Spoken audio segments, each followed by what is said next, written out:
वसंत व्याख्यानमालेमधलं मला आठवतंय त्याप्रमाणे माझं हे दुसरं व्याख्यान. मला का व्याख्यानाला बोलवतात मला आजपर्यंत कळलेलं नाही आहे. मी भाषण करणारा माणूस आहे. व्याख्यान देणं हे विचारवंतांचं काम असतं आणि ती माणसं येऊन देत असतात. हां, जरा कमी झालं तरच बरं होईल. हां, पण जरा कमी करा. हां, छान. मागे जेव्हा माझं व्याख्यान झालं होतं तेव्हा मला असं वाटतं मागच्या बाहेर एक पटांगण आहे, बरोबर ना? त्या पटांगणामध्ये माझं व्याख्यान झालं होतं. त्याला बरीच वर्ष झाली आता, म्हणजे साधारणपणे त्याला 25-30 वर्ष झाली असतील. आणि त्याच्यानंतर माझं आज इथे व्याख्यान होतंय. तुमचा विश्वास बसणार नाही याची मला पूर्ण खात्री आहे. परंतु काही अशी महत्वाची मोजकी काही भाषणं असतात माझी. शिवतीर्थावरचं असेल किंवा पुण्यातलं फर्ग्युसन कॉलेजवरचं, आपलं तुमच्या आईकडचं कुठचं कॉलेज ते हां SP कॉलेजवरचं असेल, किंवा अशी महत्वाची जी काही प्रमुख अशी काही माझी भाषणं असतात. हे तुम्ही माझ्या घरच्यांना, माझी इथे मुलगी इथे आलेली आहे, माझा मुलगा इथेच कुठेतरी असेल, उर्वशी आली आहे, आम्ही कुठेतरी असेल, घरी माझ्या पत्नीलाही विचारू शकता. तुमचा विश्वास बसणार नाही, पण माझ्या हातापायाला घाम फुटलेला असतो. माझे हातपाय थंड पडलेले असतात सकाळपासून. अनेक जण म्हणतात की नाही नाही काहीतरी काय बोलतायत. अनेक जण म्हणतात की नाही नाही काहीतरी काय बोलतायत. मी खरंच सांगतोय, ज्या दिवशी माझं भाषण असतं असं काही महत्वाचं, त्यावेळेला अनेकदा मी सकाळपासून ते भाषण होईपर्यंत कोणाशी बोलत पण नाही. कैद्यांना ताटं येतात ना, तसंच एखादं ताट येतं खाली दुपारचं. इतकं नका पकडू, पण तशाच प्रकारचं येतं.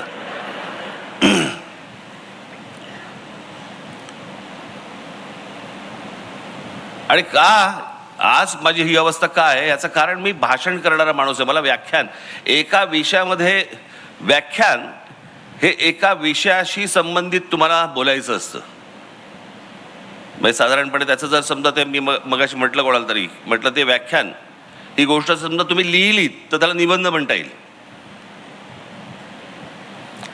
आणि म्हणून त्या एका विषयाशी संबंधित असं हे आज व्याख्यान आहे.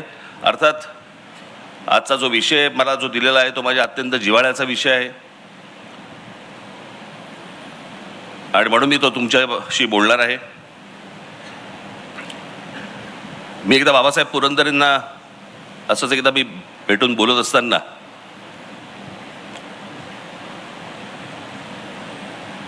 शिवछत्रपतींच्या इतिहासामधनं बाबासाहेबांनी आतापर्यंत महाराष्ट्राला काय सांगितलं. मी म्हटलं बाबासाहेब, शिवछत्रपतींचा इतिहास आपण वाचत आलो. सण सणावळीसाठी म्हणून वाचायचा नसतो इतिहास. कोण कधी जन्माला आलं, कोण कधी गेलं, ज्यांना लक्षात ठेवायचं त्यांनी लक्षात ठेवावं. आपण त्यातनं बोध काय घेतोय. आणि एक अप्रतिम मला त्यांनी गोष्ट सांगितली बाबासाहेबांनी, आणि मला त्यांनी सांगितलं की शिवचरित्र वाचताना किंवा ऐकताना त्यातनं बोध काय घ्यायचा, तर शिवछत्रपती आजच्या काळात तुम्ही कसं जगावं हे त्या काळात सांगत होते. आज आपण ज्या काळामध्ये जगतो आहोत त्या काळामध्ये कसं जगलं पाहिजे हे जर समजा शिवछत्रपतींचा इतिहास वाचला तर त्यांच्या प्रत्येक गोष्टीतनं आपण काय वाचतो. आपण आग्र्याहून सुटका वाचतो, अफजल खानाचा वध वाचतो, शाहिस्तेखानाची बोटं छाटली ते वाचतो, सिद्धी जोहरचा वेढा तोडून महाराज कसे आले ते बघतो. परंतु या 50 वर्षामध्ये, आयुष्याच्या 50 वर्षामध्ये त्या माणसाने आपल्याला काय सांगितलं, आपल्याला काय शिकवलं, महाराष्ट्राने ह्याच्या पुढे कसं जगलं पाहिजे, कसं राहिलं पाहिजे, कसं वागलं पाहिजे.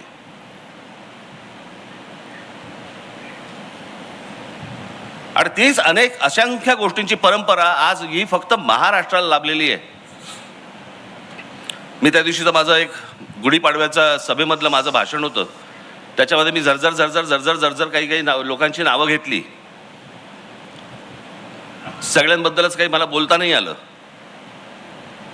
परंतु तुम्ही महाराष्ट्र हा हे एकमेव राज्य आहे ज्याला आता म्हणजे 47 साली ज्यावेळेला स्वातंत्र्य मिळालं आपल्याला, ती स्वातंत्र्य मिळाल्यानंतर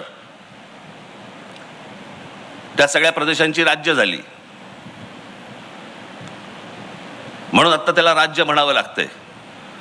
पण ते एकमेव राज्य असं आहे महाराष्ट्र की ज्याच्यातलं तुम्ही कोणतेही क्षेत्र काढा, त्या क्षेत्रामध्ये तुम्हाला माणसं मिळतील आणि अद्भुत पराक्रम गाजवलेली माणसं मिळतील. हे तुम्हाला भारताच्या देशाच्या कुठच्याही राज्यामध्ये अशी तुम्हाला माणसं सापडणार नाहीत.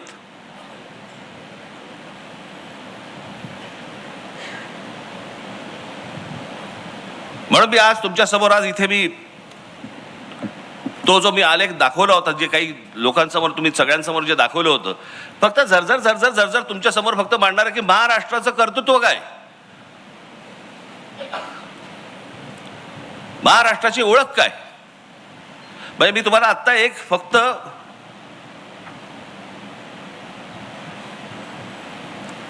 फक्त गोष्ट तुम्हाला मी वाचून दाखवतो. हा साधारणपणे त्याचा मराठीत भावार्थ आहे. हा फक्त भावार्थ आहे, तेवढा भावार्थ म्हणून तुम्ही फक्त बघितलं पाहिजे त्याच्याकडे. हे साधारणपणे 1904 साली रवींद्रनाथ टागोरांनी लिहिलेली शिवाजी महाराजांवरची कविता आहे. कुठे बंगाल, शिवछत्रपतींचा आदर्श किंवा शिवछत्रपतींबद्दलचा प्रेम, हेवा हा कुठपर्यंत कानाकोपऱ्यापर्यंत पसरला होता. म्हणजे त्याचा अगदी सगळ्यात महत्वाचं उदाहरण म्हणून सांगायचं झालं तर शिवछत्रपतींच्या वेळेला एक व्यक्ती तशी ही पूर्वेच्या बाजूला पण होती, आसाममध्ये. त्या व्यक्तीचा आदर्श हे आमचे शिवछत्रपती होते. त्या व्यक्तीचं नाव होतं लच्छितबड फुकंद.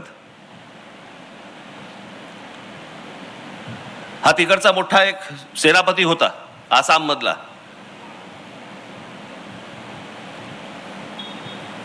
या सर्व लोकांना शिवछत्रपती माहिती आहेत, महाराष्ट्राला नाही कळले.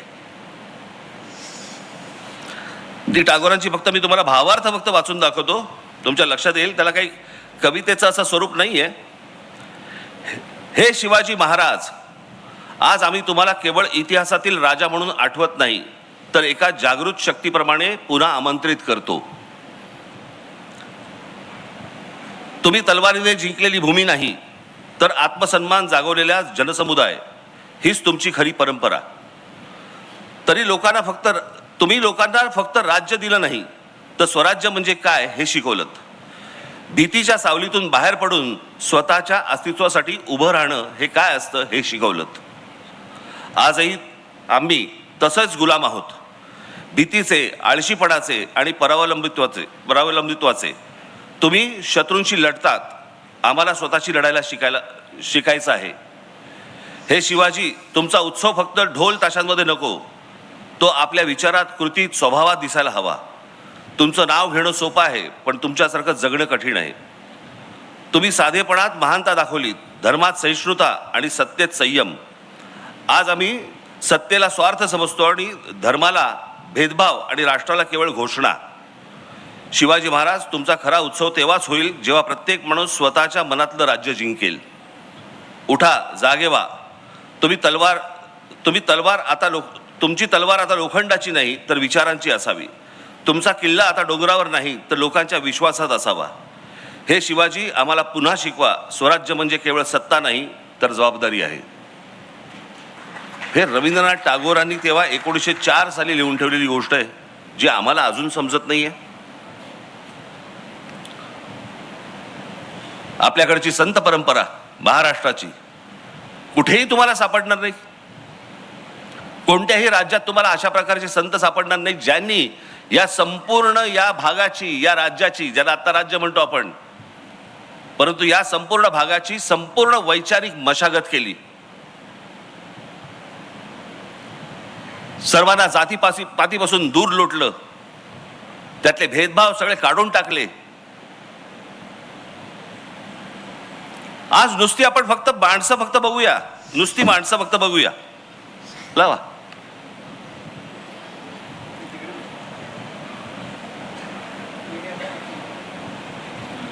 संत ज्ञानेश्वर, संत तुकाराम, संत रामदास, संत जनाबाई, संत नामदेव, संत एकनाथ, संत नामदेव. आज जर समजा तुम्ही पंजाबमध्ये गेलात तर पंजाबमध्ये देखील त्यांचा प्रचंड मोठे आज त्यांचे भक्त तुम्हाला पंजाबमध्ये मिळतील. या लोकांनी हे संपूर्ण संत गाडगे बाबा आज खरं तर सरकारची जी काय तो आहे ना, काय स्वच्छ भारत योजना, आज स्वच्छ भारत योजनेचा खरा सिंबल हा आमचे गाडगे बाबा पाहिजे होते.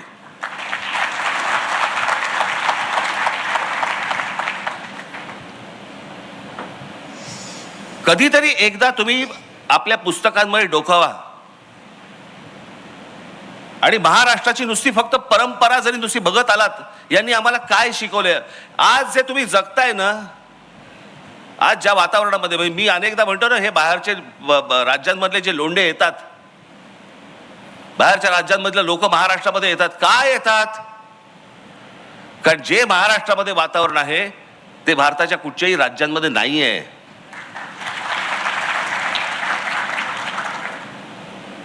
आज या महाराष्ट्रामधल्या, आज मुंबईसारख्या ठिकाणी, पुण्यासारख्या ठिकाणी, नागपूरसारख्या ठिकाणी आज मुली, महिला आज बसने जात असतात, कितीही वाजता रस्त्याने फिरत असतात. आज ह्या महाराष्ट्रामधला माणूस कधी त्यांना आज वेड्या वाकड्या नजरेने बघणार नाही, कधी त्यांना हात लावणार नाही, कधी छेडछाड करणार नाही.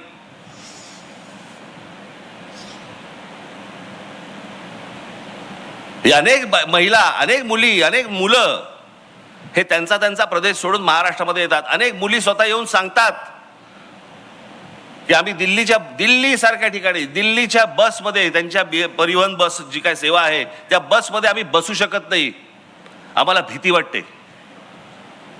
7 नंतर दिल्ली सारख्या ठिकाणी, देशाची राजधानी, 7 नंतर आम्हाला फिरायला भीती वाटते.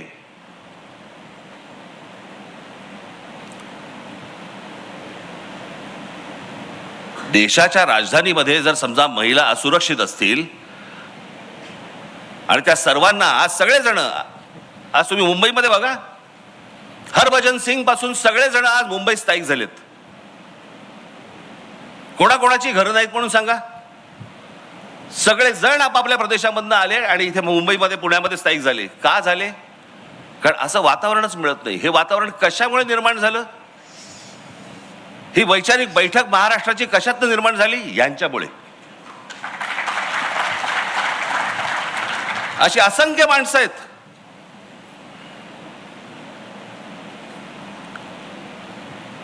म्हणजे आज पुण्यामध्ये, मला अजूनही आठवते लहान असताना मी जेव्हा पुण्यामध्ये येत असे, आजही आहे, काही आज वेगळं नाहीये, परंतु आज अनेक, त्यावेळेला पण देखील अनेक महिला, अनेक मुली आज सायकल चालवायच्या, स्कूटर चालवायच्या. हे वातावरण कुठे नव्हतं हो. हा मोकळेपणा आला कुठून? हा मोकळेपणा महाराष्ट्राचा स्थायीभाव होता. महाराष्ट्रामध्ये आज महिला मोकळेपणाने फिरू शकतात, वागू शकतात, बाहेर जाऊ शकतात. या सगळ्या लोकांची जो घडवला ना महाराष्ट्र, याच्यातनं आज आपण हे सगळं बघतो आहोत.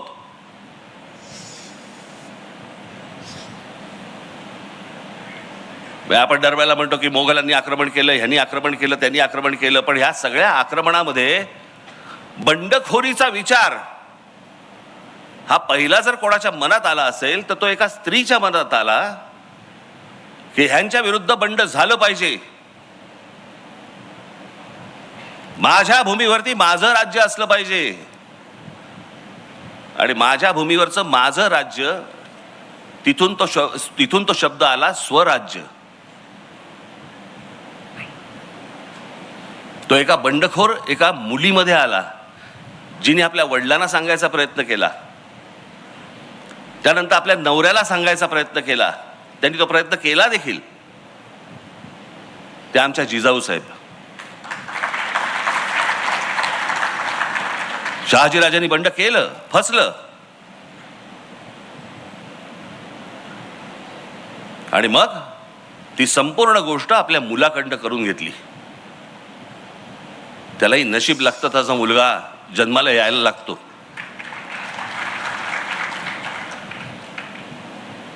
पण विचार करा, आपण शिवछत्रपती शिवछत्रपती या सगळ्या गोष्टी बोलतो, परंतु त्यावेळेला संपूर्ण जो काही पगडा होता, जो मोघली पगडा होता, भाषेवरचा फारसी पगडा होता, आमच्या शिवछत्रपतींनी सांगितलं मराठी शब्दकोश काढा. फारसी जो आपल्यावरचा परिणाम आहे तो सगळा घालवा. संस्कृत ही महाराजांची अत्यंत आवडती भाषा होती आणि मराठी शब्दकोश निर्माण करण्याचं सगळ्यात मोठं काम हे शिवछत्रपतींनी केलं. त्यावेळेला आम्ही नुसतेच फक्त छत्रपती शिवाजी महाराज की जय आम्ही फक्त घोषणा देणार, पण आपण भाषा कशी बोलतो आहोत, आपण काय बोलतो आहोत, कसं बोलतो आहोत, आज लक्ष आहे का या गोष्टींकडे आपलं?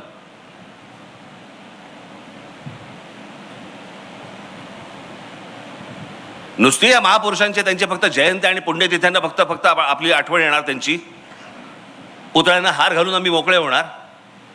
त्यांनी काय सांगितलं हे आपण संपूर्णपणे विसरलेलो आहोत आणि म्हणून आज महाराष्ट्राची ही अवस्था आहे.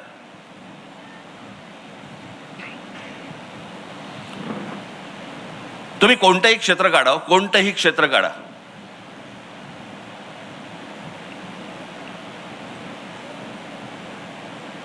आज शिवछत्रपतींच्या नंतर संपूर्ण साम्राज्याचा सगळा कुठपर्यंत पसरवलं ते पेशव्यांनी पसरवलं, मराठा साम्राज्याने पसरवलं.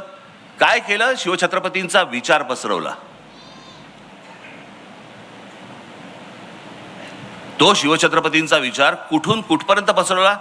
जवळपास 125 वर्ष या संपूर्ण हिंद प्रांतावरती मराठ्यांचं राज्य होतं. आज ज्याला आपण भारत म्हणतोय ना, या भारतामध्ये अनेक आहेत. बंगाल आहे, पंजाब आहे, तामिळनाडू आहे, गुजरात आहे, अनेक आहेत. परंतु महाराष्ट्र हा एकमेव आहे ज्यांनी संपूर्ण या भूमीवरती राज्य केलं 125 वर्ष, आणि याच्यातनं नंतर फक्त ब्रिटिश आले, पण या देशातला कोणी नाही उभा राहिला. जे ब्रिटिश आले ते मराठा साम्राज्य बाजूला काढून पुढे आले. तोपर्यंत मराठा साम्राज्य होतं. आम्ही विसरून गेलो आम्ही कोण होतो, आम्ही कोण आहोत, आमची ताकद काय होती, आम्हाला लोक कसे विचारायचे, आम्ही सगळं विसरून गेलेलो आहोत. मी कालच म्हटलं ना, हे रोजचे हे कोणी IPL मध्ये गुंतलेलं आहे, कोणी 2020 मध्ये गेलेला आहे, अजून कोणीतरी दुसऱ्या कुठच्याही कॉन्सर्ट मध्ये आहे, कोणीतरी OTT वरती पिक्चर बघतोय, कोणीतरी ते इंस्टाग्राम वरती ढकलतोय.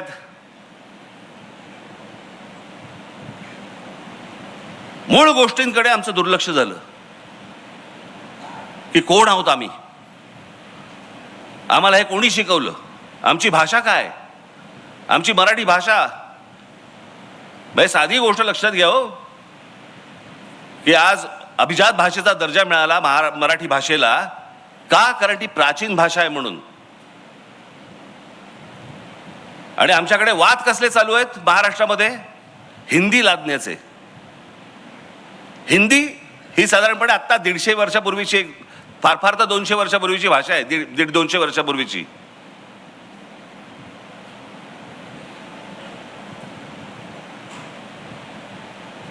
त्याच्यात आम्ही गुंतलेलो आहोत. म्हणजे उद्या हिंदी भाषेला जर समजा अभिजात भाषेचा दर्जा मिळायचा असेल ना, अजून 1000 वर्ष आहेत.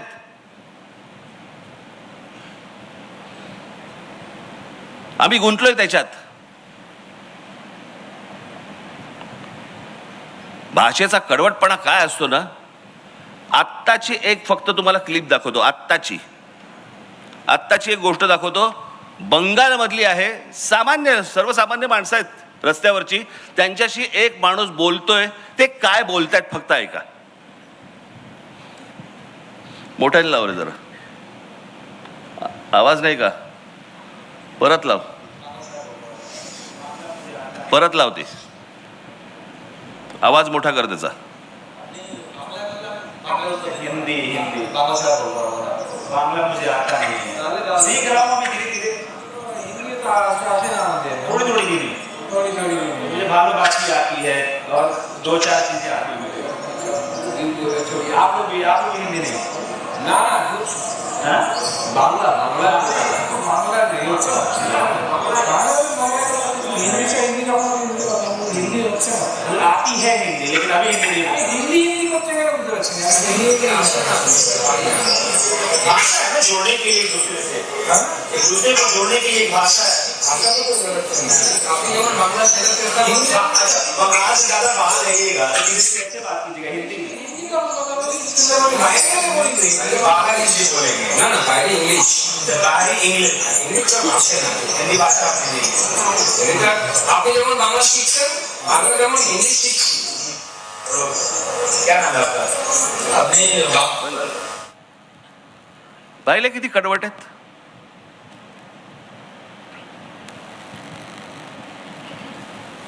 तुम्ही जोपर्यंत कडवट राहणार नाही, तुम्ही जोपर्यंत कडवट होणार नाही, तोपर्यंत ह्या गोष्टी अशाच होत राहणार.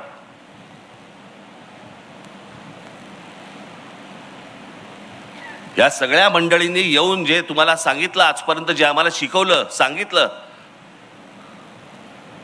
वानखेडे स्टेडियमवरच्या भर मॅच मध्ये ज्या वेळेला आमचा सचिन तेंडुलकर येतो ना, त्यावेळेला पहिलं भाषण तो मराठीत करतो. मला अभिमान वाटतो त्याचा. होय, भारत रत्न आहे, पण आपली भाषा नाही विसरला, आपलं राज्य नाही विसरलं, आपली माणसं नाही विसरला, आपली जागा नाही विसरला. आणि आमची लोक, इतरची लोक येतात, त्यांच्याशी भांडताना पण हिंदीत भांडतात. बरं, तुला येत पण नाही हिंदी,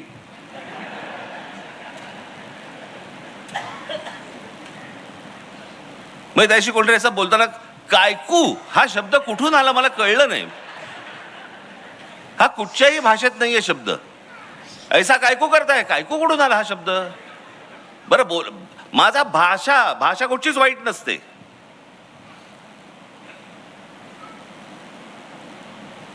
आपण मार खातोय ह्याच गोष्टीने की आम्हाला कोणी काय सांगितलं, आम्हाला कोणी काय शिकवलं.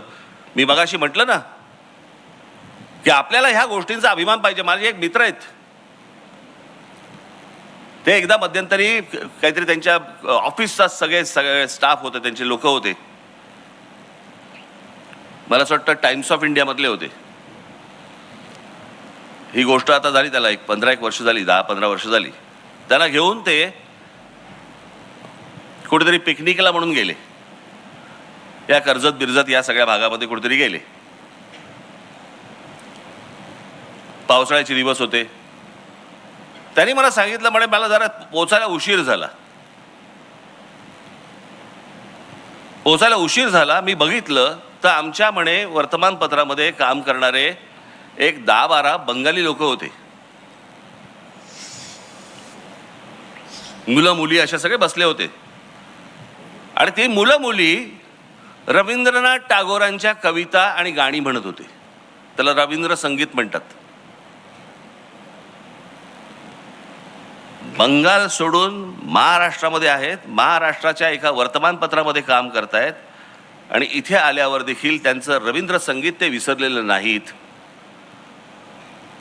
आणि आमच्याकडे लेखक कोण आणि कवी कोण हा जातीतनं पाहिला जातो.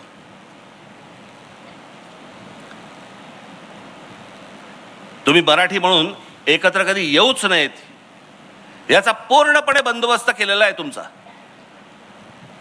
पूर्णपणे बंदोबस्त केलेला आहे.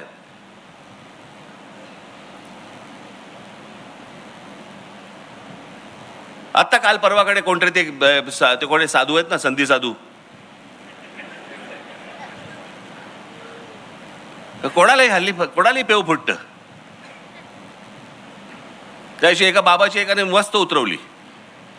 मी कुठेतरी त्याची कोणाकडे तरी क्लिप पाहिली ती, फार फार सुंदर उतरवली त्याची. त्याने विचारलं काय बाबा, सीता स्वयंवर में रावण जी आए थे क्या? बरं आता ह्यांना काही सगळंच माहिती असतं ना, वरती काही लावलं की सगळंच माहिती असतं. तो बोला हाँ आए थे. अच्छा, तो उनको न्योता देने कौन गया था?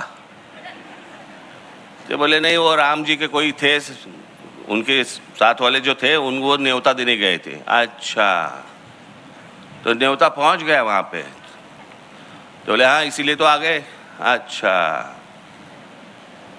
तो राम जी उसी रास्ते से क्यों नहीं गए, वो सेतू क्यों बांधा? बोलती बंद त्याची समोरच्याची. याचा कारण अभ्यास नाही, माहिती काहीच नाही, बस बसायचं. साधी भोळी माणसं तर आहेतच या देशात. ही सगळी माणसं इथे येणार आणि कसा वाद पेटवायचा फक्त बघा, वाद फक्त पेटवायची. काय मी तुम्हाला एक गोष्ट तुम्हाला सांगतो की कोणतीही सद्य परिस्थिती ही तुम्हाला राजकारण सोडून बोलता येत नाही. आज हा कोणावरती तरी बाबा राजकारणाच्या वरती बोलणार आहे वगैरे अशातला असेल ते येतच त्याच्यामध्ये. परंतु हे सगळं वाटोळं जे झालेलं आहे, या सगळ्या वाटोळ्याला कारणीभूत फक्त महाराष्ट्रातले राजकारणी आहेत, दुसरं कोणी नाही.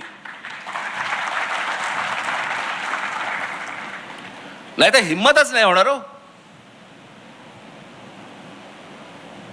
आज जो महाराष्ट्रामधला जो प्रश्न, आज तो काय तो रिक्षा भिक्षांचा काय मराठी बोललं पाहिजे वगैरेचा जो विषय आलाय, हिंमत कशी होते मला जरा सांगा.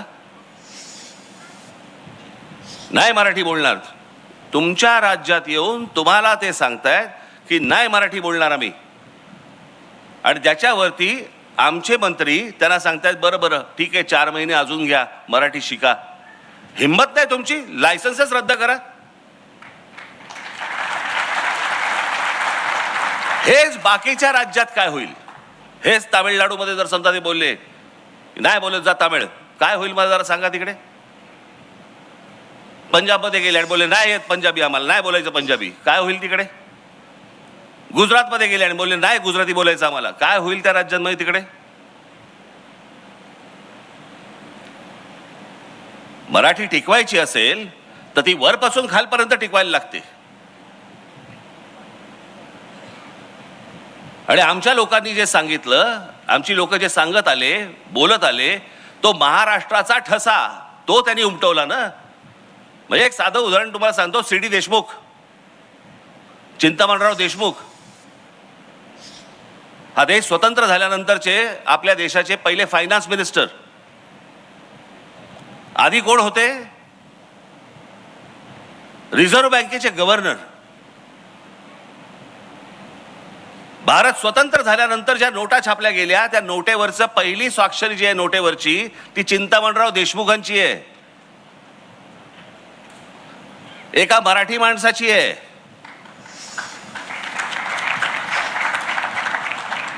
पण ज्या वेळेला संयुक्त महाराष्ट्राचा लढा पेटला आणि मुंबई महाराष्ट्रात राहणार का गुजरातमध्ये जाणार हे ज्यावेळेला त्याचा लढा ज्यावेळेला सुरू झाला, संयुक्त महाराष्ट्र समितीचा लढा ज्यावेळेला सुरू झाला, त्यावेळेला लोकसभेमध्ये या चिंतामणराव देशमुखांनी पंडित जवाहरलाल नेहरूंना सांगितलं की तुमच्या मनामध्ये महाराष्ट्राबद्दल चांगला विचार नाही आहे, मुंबई ही महाराष्ट्रामध्ये राहणार आणि हा माझा राजीनामा.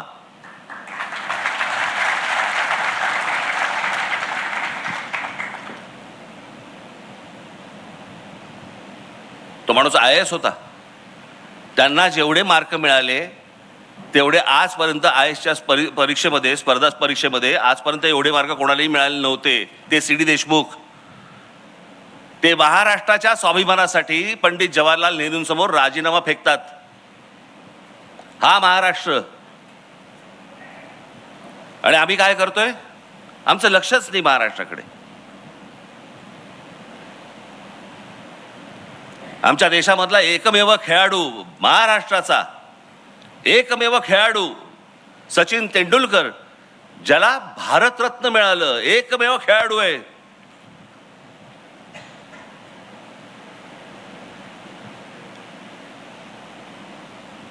आम्हाला काय, मॅच बघतोय, आनंद घेतोय, बस झालं, संपला विषय. हे दुसऱ्या कोणत्याही राज्यामध्ये असतं ना, त्यांचं काय केलं असतं. थोडा लाईट लावा रे लोकांमध्ये. मला असं वाटतं मी एकटाच बोलतोय. लोकांमधले लाईट आहेत का? माझ्यावरचा नाही, हा बघ. हा, लोकांमध्ये आहेत की नाही लाईट? अरे तापायला लागलं रे माझ्या मागे. हा,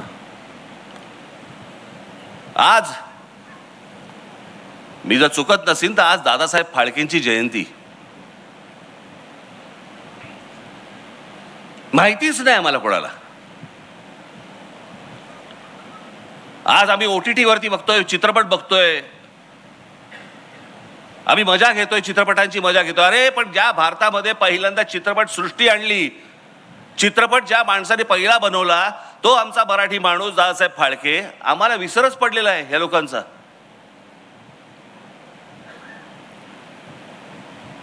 सत्यजित रे यांना ऑस्करचा लाईफ टाईम अचिव्हमेंट अवॉर्ड मिळाला. ऑस्करचा लाईफ टाईम अचिव्हमेंट अवॉर्ड हा सत्यजित रेंना मिळाला, पण आमच्या व्ही शांतारामांना नाही मिळाला, आमच्या दादासाहेब फाळकेंना नाही मिळाला, आमच्या बाबूराव पेंटरांना नाही मिळाला. आमची लॉबीच नाही. आमच्या राज्यकर्त्यांना, आमच्या पुढाऱ्यांना वाटलं पाहिजे की आमची माणसं आम्ही मोठी केली पाहिजेत. काही नाही, निरुत्साह.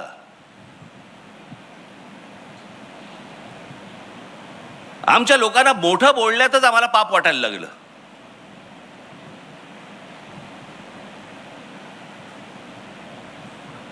तुम्ही सायन्स अँड टेक्नॉलॉजी घ्या, त्यात मराठी माणसं आहेत. कुठे आहेत ती?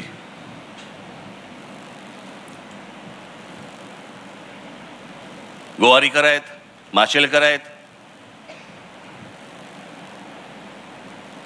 अनेक लोक आहेत. माशेलकर या माणसाने आज आम्हाला कळत नाही, आम्ही जातो खंडोबाला, जातो खंडोबाच्या इकडे जातो, आम्ही तुमचा काय त्याला काय हळद असते ना तिकडे, भंडारा, आम्ही उधळतो तिकडे भंडारा. भंडारा म्हणजे काय, हळदच ना. या हळदीवरती अमेरिकेने पेटंट सांगितलं होतं की हे नाही आमचं आहे म्हणून. अमेरिकेने जागतिक स्तरावरती आमचे माशेलकर भांडले आणि ते पेटंट भारताला मिळवून आणलं की हळद आमची आहे. आम्ही रोज सकाळी देवाला लावताना हळद लावतो, कुंकू लावतो, पण आमच्या त्या हळदीचं पेटंट हे ज्या माणसाने आणलं आमच्याकडे, आम्हाला माहित नाहीये, आम्हाला महत्वच नाही आमच्या माणसांचं. काही देणं घेणं नाहीये. मी त्या दिवशी सांगितलं ना तुम्हाला, महाराष्ट्रामधले संगीतकार, मराठी संगीतकार तर असंख्य होऊन गेले, पण देश पातळीवरचं, जागतिक पातळीवरचं लक्ष्मीकांत कुडाळकर, लक्ष्मीकांत प्यारलाल मधले लक्ष्मीकांत हे कुडाळकर होते, आमच्या कुडाळ मधले. आमचा मराठी माणूस होता. 6300 गाणी दिली आजपर्यंत. 6300 गाणी कशाला म्हणतात हो? काय आहे आमच्याकडे? लक्ष्मीकांत कुडाळकरांच्या नावाने आमच्याकडे काही आहे? छत्रपती शिवाजी महाराज ही महाराष्ट्राची ओळख. डॉक्टर बाबासाहेब आंबेडकर ही महाराष्ट्राची ओळख. ज्योतिराव फुले आमचे ही महाराष्ट्राची ओळख. हे मोठेच होते, ही मोठीच माणसं होती. लोकमान्य टिळक ही मोठीच माणसं होती. पण आज छत्रपती शिवाजी महाराजांच्या नावाने केवढ्या गोष्टी आहेत. पूल आहेत, पुतळे तर भरपूरच आहेत. बाबासाहेबांच्या नावाने किती आहेत? अनेक रस्ते आहेत, अनेक गोष्टी आहेत. ज्योतिरावांच्या नावाने किती आहेत? पुतळे आहेत, अनेक रस्ते आहेत, अनेक चौक आहेत. लोकमान्य टिळकांच्या नावाने किती आहेत? अनेक गोष्टी आहेत, रस्ते आहेत, चौक आहेत, स्मारक आहेत, पुतळे आहेत. इतर जी मोठी माणसं होऊन गेली महाराष्ट्रामध्ये, त्यांच्या नावाने आपण कधी काय करणार आहोत? ही स्मारक, हे चौक, हे पुतळे, अहो, जगाला ओरडून बोंबलून सांगितलं पाहिजे आमच्याकडे कोण जन्माला आले. आणि ते फक्त महाराष्ट्रामध्ये आले, इतर भारताच्या कुठच्याही प्रांतात नाही आले.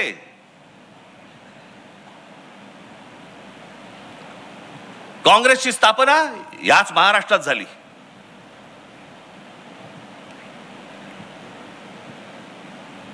RSSचे सरसंघचालक झाले आजपर्यंत. किती झाले? माझ्या ते 5 झाले ना, बरोबर ना? 5 का 6 झाले? 6 झाले. या 6 पैकी 4 मराठी माणसं आहेत.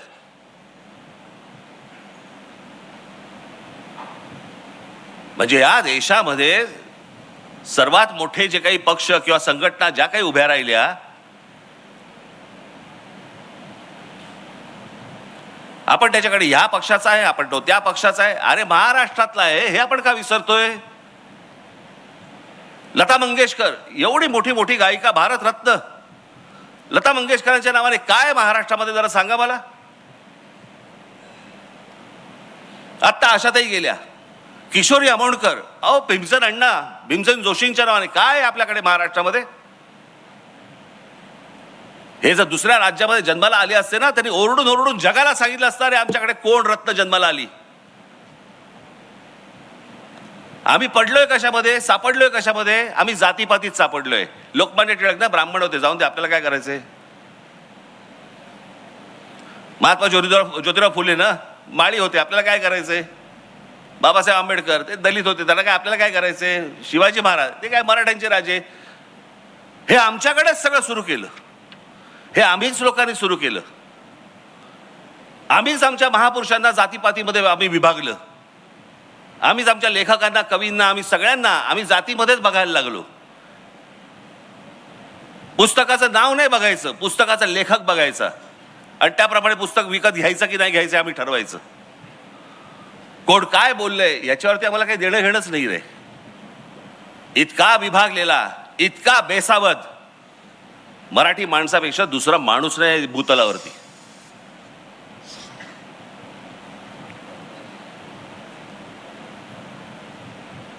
माझ्या मनातला जो महाराष्ट्र आपण ज्याला म्हणतो, अहो महाराष्ट्र दरवेळेला बोलताना आम्ही आमचा महाराष्ट्र स्वाभिमानी आहे म्हणजे काय.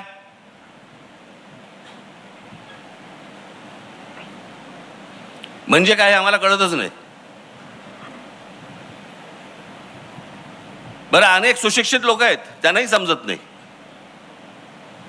मी नेहमी सांगत असतो ना, माणूस सुशिक्षित असून उपयोगाचा नाहीये, तो माणूस सुज्ञ असावा लागतो.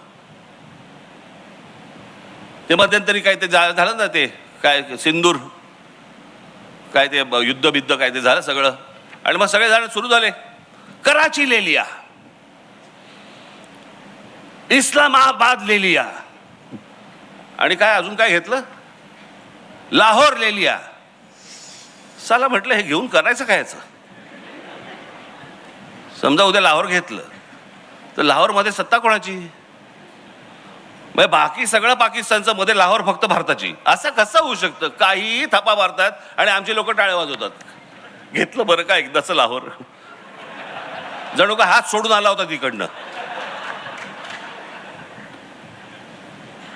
काही माहिती नाही, कशाचा कशाला काही पत्ता नाहीये. आपल्या जगामध्ये, आपल्याच विश्वामध्ये दंगलेले असतात, रमलेले असतात. जा एकदा बाहेरच्या राज्यांमध्ये बघा, दुसऱ्या भाषांमध्ये कधी दुकानाच्या पाट्या तरी लागतात का बघा. आज महाराष्ट्रामध्ये अनेक ठिकाणी, आज भाईंदर बिंदर या ठाणा बिणा अनेक ठिकाणी आज गुजराती पाट्या लागतात. पुण्यामध्ये गुजराती पाट्या लागतात. माझा भाषेला विरोध नाहीये, भाषा तिकडे गुजरातमध्ये, भाषा कुठलीही चांगली, पण ते तिकडे त्या राज्यात, ज्या राज्याची राजभाषा जी आहे त्याच भाषेमध्ये इकडचे बोर्ड लागणार. याच्यावरती आपण ठाम राहिलं पाहिजे. आणि मग माझ्या सहकाऱ्यांनी उद्या सर समजा काहीतरी केलं की लगेच आमचेच बोलणार. खरं तर मारायला नव्हतं पाहिजे. मग काय करायला पाहिजे होतं. आरती ओवाळायला पाहिजे होती त्याची. काय करायला पाहिजे होतं. सर्वात महत्वाची गोष्ट कोणती यांची हिम्मत होते. या सगळ्या गोष्टी आम्ही मराठी बोलणार नाही, तुमच्या राज्यात आम्ही गुजराती पाटी लावू.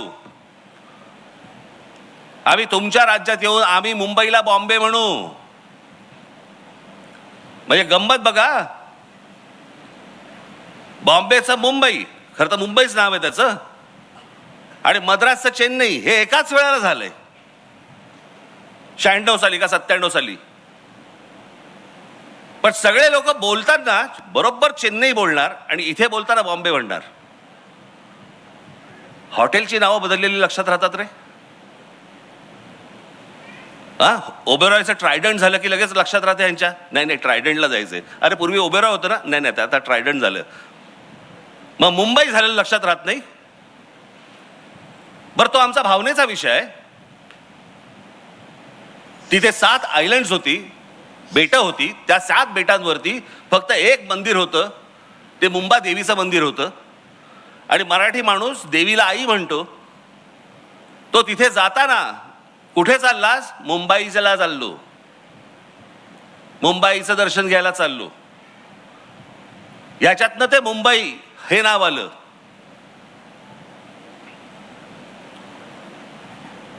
पण आम्हीच नाही, आम्हालाच काही वाटत नाही या गोष्टींचं. एखादा समोरचा काही बोलला की बाबा काय बॉम्बेला जाऊन आलो, आम्ही पण काही लक्ष देत नाही. मागे एका चित्रपटामध्ये केलं होतं त्यांनी, चित्रपटामध्ये बॉम्बे बॉम्बे बॉम्बे उल्लेख होता. मला कळलं, म्हटलं जर नाही काढलं तर बांबू बांबू बांबू एवढंच फक्त लक्षात ठेव.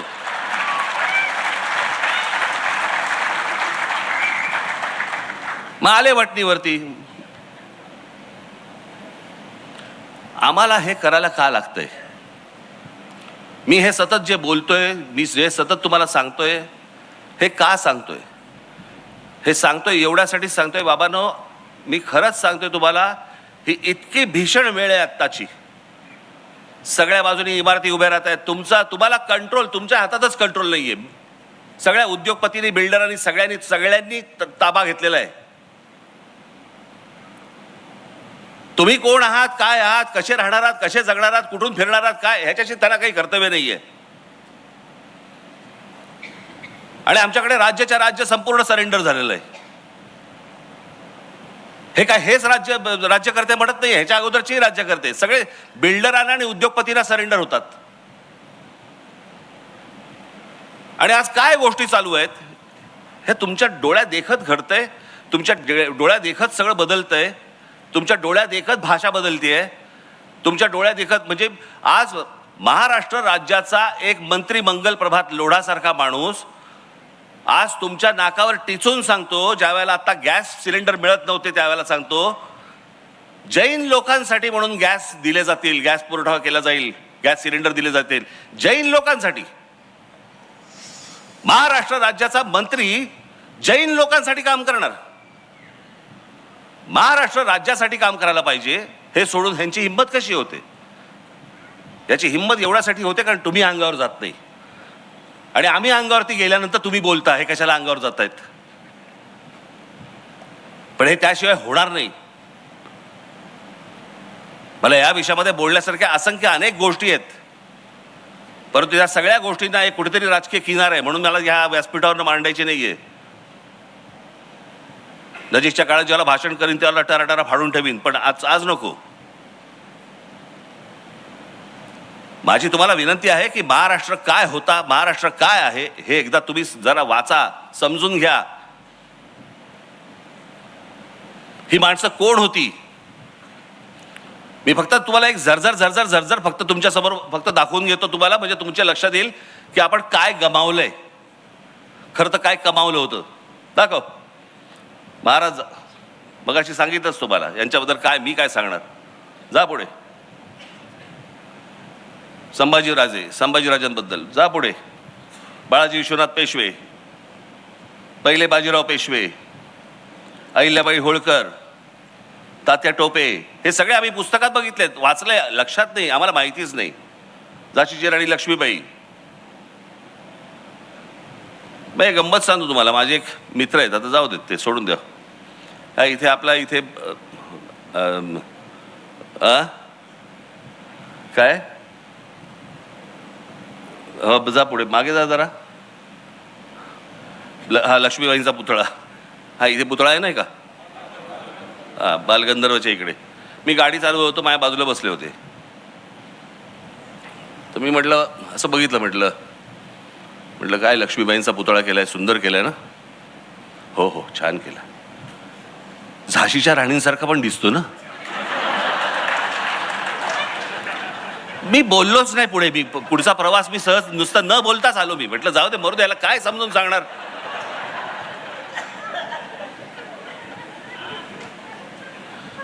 हे आमचं ज्ञान चाकवा.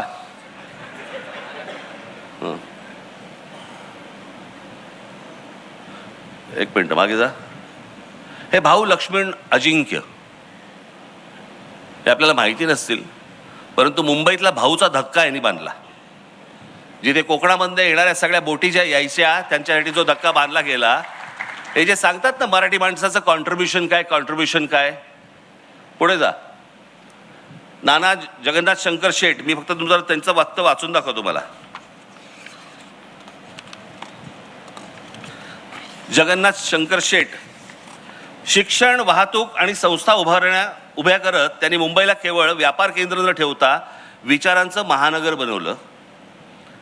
ह्यांचं सगळ्यात मोठे कॉन्ट्रीब्युशन ब्रिटिशांच्या बरोबरीने, म्हणजे माणसं आमची शिकली पाहिजेत, ब्रिटिशांचा काळ होता, त्यांना बरोबर घेऊन पण भारतासाठी आपल्या माणसांसाठी त्यांनी शाळा कॉलेज उभी केली. कोणती?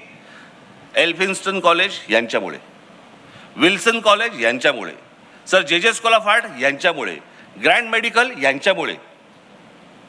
हे या माणसामुळे झालेलं आहे. आम्हाला काही त्याचं पडलेलं नाही आहे. कोण नाना शंकर शेठ, कोण आहे ती माणसं, काही देणं घेणं नाही आम्हाला. जा पुढे. सीताराम खंडेराव वैद्य तुम्ही ऐकाल ना, हे आर्किटेक्ट होते. म्हणजे मी तुम्हाला सांगतो, मी जिथे राहतो बरोबर त्याच्या मागच्या बाजूला यांचे मला असं वाटतं नातू राहत होते. रमेश वैद्य म्हणून, बरं का. ह्यांनी काय केलं, हे आर्किटेक्ट असताना ह्यांनी काय केलंय, काय बांधलंय, तर सगळ्यात महत्वाचं गोष्ट म्हणजे मुंबईचं ताजमहाल हॉटेलचे आर्किटेक्ट. पश्चिम रेल्वेचं जे मुख्यालय आहे मुंबईचं, ते यांनी बांधलं. त्याच्यानंतर मुंबई महानगरपालिकेमध्ये यांचा हात होता. त्याच्यानंतर छत्रपती शिवाजी टर्मिनस याचे पण ते आर्किटेक्ट होते. आपल्याला वाटतं मराठी माणसांनी काय केले, सगळे इंग्रजांनी केले. आर्किटेक्ट हे होते. आम्हाला काही नाही देणं घेणं. पुढे जा. समाजकारण, ज्योतिरावांचं काय बोलायचं. सावित्री देवी, गोपाळहरी देशमुख लोकहितवादी, गोविंद महादेव रानडे, लोकमान्य टिळक, आगरकर, महर्षी धोंडो केशव कर्वे. मी त्याविषयी माझ्या सभेमध्ये सांगितलं, आपल्या महाराष्ट्रामधले जवळपास 8 का 9 भारतरत्न आहेत. या 9 भारतरत्नांपैकी आत्ता 9वं मिळालं मला असं वाटतं ह्यांना देशमुखांना. तोपर्यंत 8 होते. 8 कोण कोण होते? बावा काणे, धोंडो केशव कर्वे, विनोबा भावे, बाबासाहेब आंबेडकर, लता मंगेशकर, भीमसेन अण्णा जोशी, त्याच्यानंतर JRD टाटा, सचिन तेंडुलकर आणि आत्ता आपले देशमुख, नानाजी देशमुख. 9 जणांना भारतरत्न मिळालेली. या 9 जणांमधले 4 जण हे एकट्या दापोलीमधले आहेत. कोकणातल्या रत्नागिरी जिल्ह्यातल्या दापोलीमधले 4 जण आहेत. टाळ्या नका बाजू, कारण दापोलीलाही माहीत नाही. आणि माहिती असेल तरी हा ठीक आहे, आमच्याकडे होऊन गेले. आपल्याकडे काय, साधारणपणे मोठ्या माणसांचं फारसं कौतुक करू नये असं म्हणतात. कौतुक केल्याने माणसं चढतात, जरा चढून जातात. आता हे काय गेलेले आहेत. पण आमच्याकडे काही नाही त्या गोष्टींचं कौतुक. 4 माणसं, म्हणजे त्यातले बाबासाहेबांचा फक्त जन्म हा इंदोरचा आहे. बाकी संपूर्ण बालपण सगळं जण हे सगळं दापोलीमध्ये गेलं. पण आमच्या महाराष्ट्राला ह्याचं काही कौतुक माहितीच नाही की पावा काणे कोण, महर्षी धोंडो केशव कर्वे कोण, विनोबा भावे यांची भूदान चळवळ माहिती आहे का तुम्हाला? मला काही माहीत नाही. भूदान चळवळ विनोबा भावेंची, ज्यांनी श्रीमंतांकडच्या जमिनी त्यावेळेला घेतल्या आणि सरकारला दिल्या आणि त्या योग्य पद्धतीने वापरल्या गेल्या. किती एकर दिल्या? 40 लाख एकर. ती संपूर्ण जी पदयात्रा त्यांची जी झाली होती देशभर, त्या देशभर पदयात्रेमधनं, त्या भूदान चळवळीमधनं तरी 40 लाख एकर जमीन श्रीमंतांकडनं काढून घेऊन सरकारला दिली. आणि आज जे या देशामध्ये अनेक जे उद्योग उभे राहिलेत किंवा जे सरकारी जागा ज्या आपल्याला दिसतात ना, त्याचं सगळ्यात मोठं श्रेय हे विनोबा भावेंचं आहे. काय भावेंना वाटत असेल आज की ज्या जमिनी मी काढून सरकारला दिल्या होत्या, तेच सरकार आज त्या जमिनी काढून त्या परत त्या श्रीमंतांकडे देतंय, परत त्या उद्योगधंदेवाल्यांकडे देत आहेत. काय वाटलं असेल मी का आजपर्यंत एवढा देशभर चाललो आणि त्यातनं मला काय मिळालं? आम्हाला या लोकांचं काही वाटतच नाही आहे. लोकांचं पुढे जा. पंडित रमाबाई, आनंदीबाई जोशी, त्या काळामध्ये विचार करायचा, परदेशामध्ये जायचं आणि डॉक्टर व्हायचं. विचार करून बघा त्या काळात, म्हणजे तो कोणता काळ होता? समुद्रावरनं गेल्यावर तुम्हाला हिंदू धर्मात तुम्ही राहणार नाही, तुम्हाला दुसऱ्या धर्मात जावं लागेल. काहीतरी आचाट विचाट काहीतरी कल्पना असायच्या त्यावेळेच्या. म्हणजे त्यावेळेला आमचे दादासाहेब फाळके देखील परदेशात गेलेच की, अनेक लोक गेले. गांधी गेले की, गांधीने कुठचा धर्म बदलला? पण त्यावेळेला ते काहीतरी असायचं, विहिरीत पाव टाकला की धर्म बदलतो. कुठला पाव टाकला की? सध्या प्लेटमध्ये पडला पाव तरी धर्म नाही बदलत होता. पण प्रश्न असा आहे की त्या काळामध्ये अशा प्रकारची मानसिकता लोकांमध्ये असताना अमेरिकेसारख्या ठिकाणी जायचं, डॉक्टर व्हायचं आणि यायचं. पहिली स्त्री डॉक्टर होणारी या देशामधली, तेही महाराष्ट्रामधलं महिलांचं कर्तृत्व हे जितकं अफाट आहे तेवढं तुम्हाला कुठच्याही राज्यामध्ये मिळणार नाही. तुम्हाला कोणत्याच राज्यात मिळणार नाही. पुढे जा. गोपाळकृष्ण गोखले, गांधीजींचे गुरु, ज्यांनी सांगितलं, महात्मा गांधींना सांगितलं, पहिला देश फिर,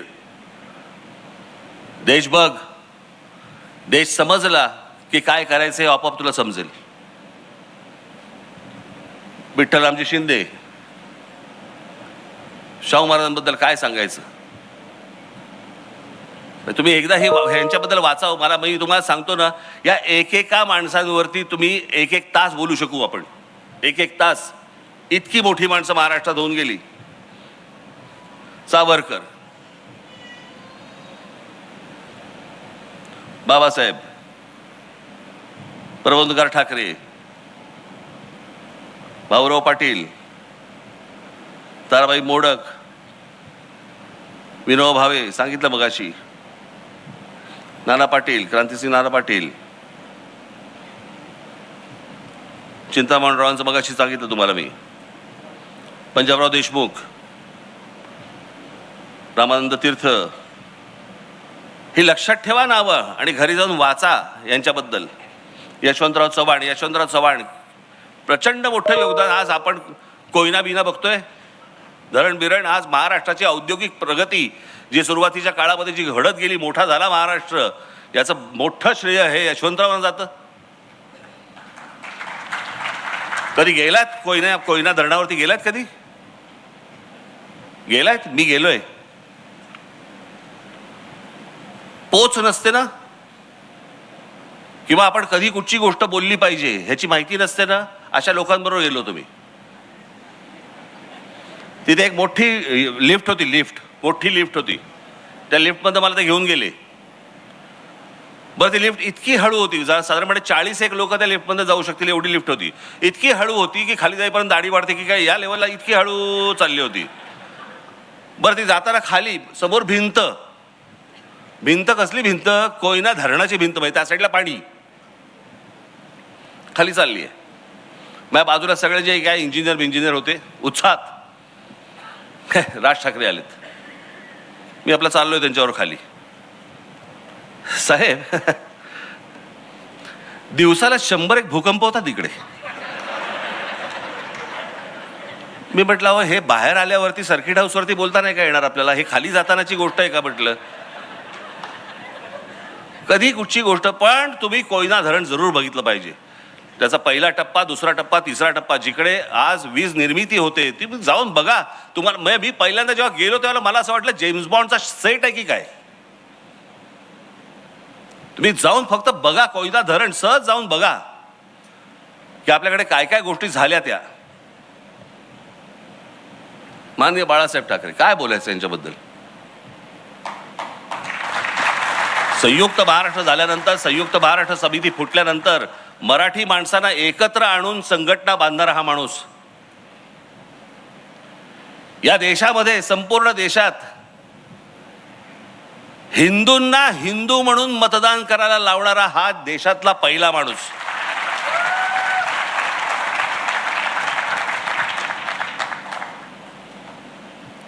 व्यंगचित्रकार म्हणून तर मोठे होतेच.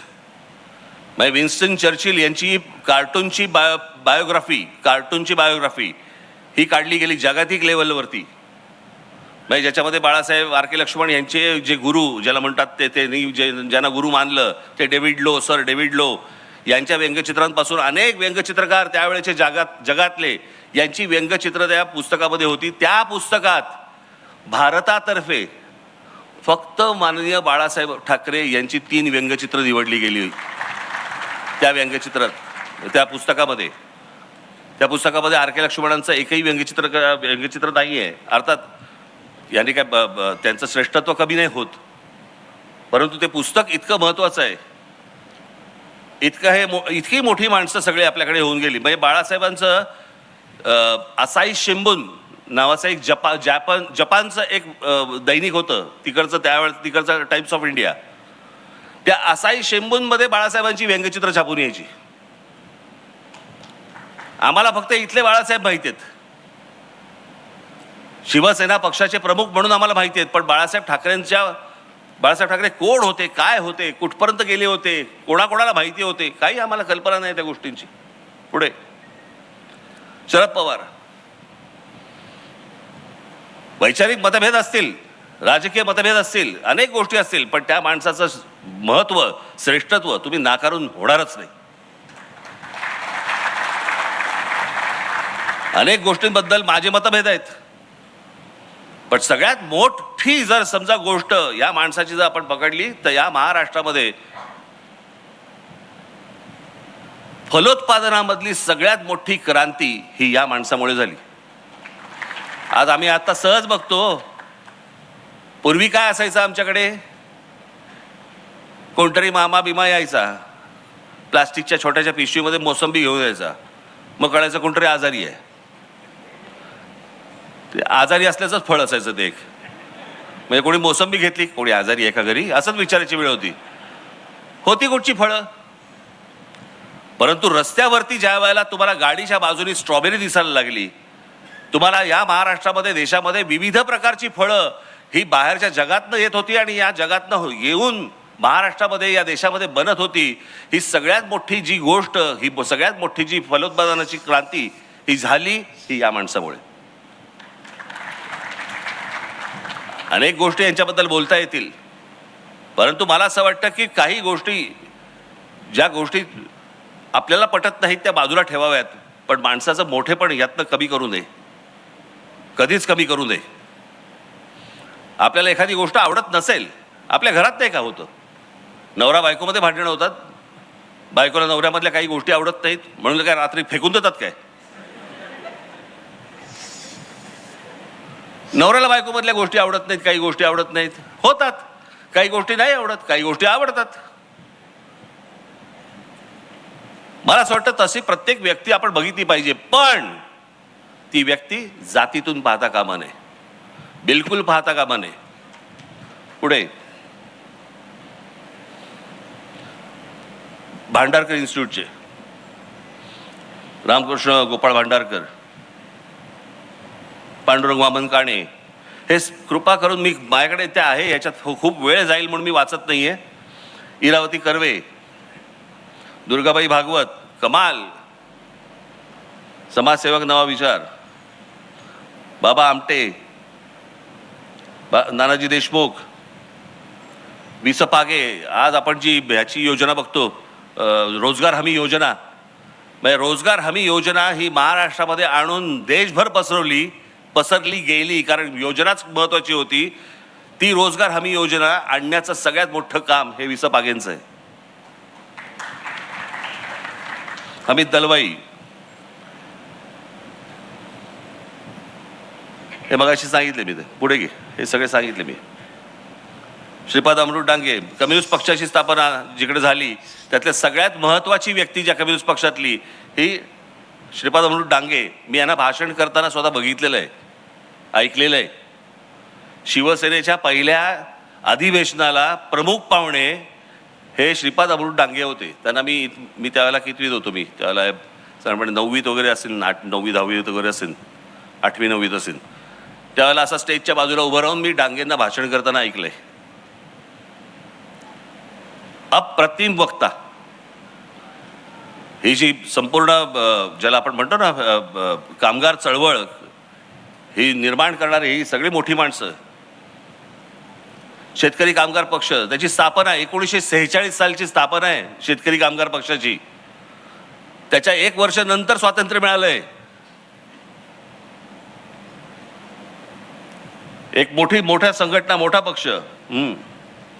शंकरराव मोरे, कांशीराम यांची बसपाच ना, बसपा ही इथे खडकीला स्थापन झाली आहे, पुण्यात,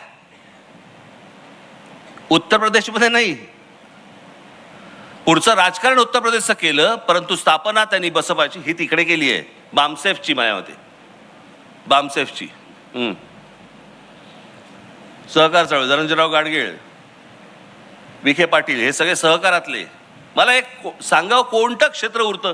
पुढे जा. तात्यासाहेब कोरे, इतिहासकार, विका राजवाडे, सरदेसाई, शेजवलकर, बेंद्रे, बाबासाहेब पुरंदरे, रणजित देसाई, गजाननराव मेहेंदळे, बिचारे आत्ताच गेले, विज्ञान, गोवारीकर, नाराळीकर, माशेलकर, भाटकर,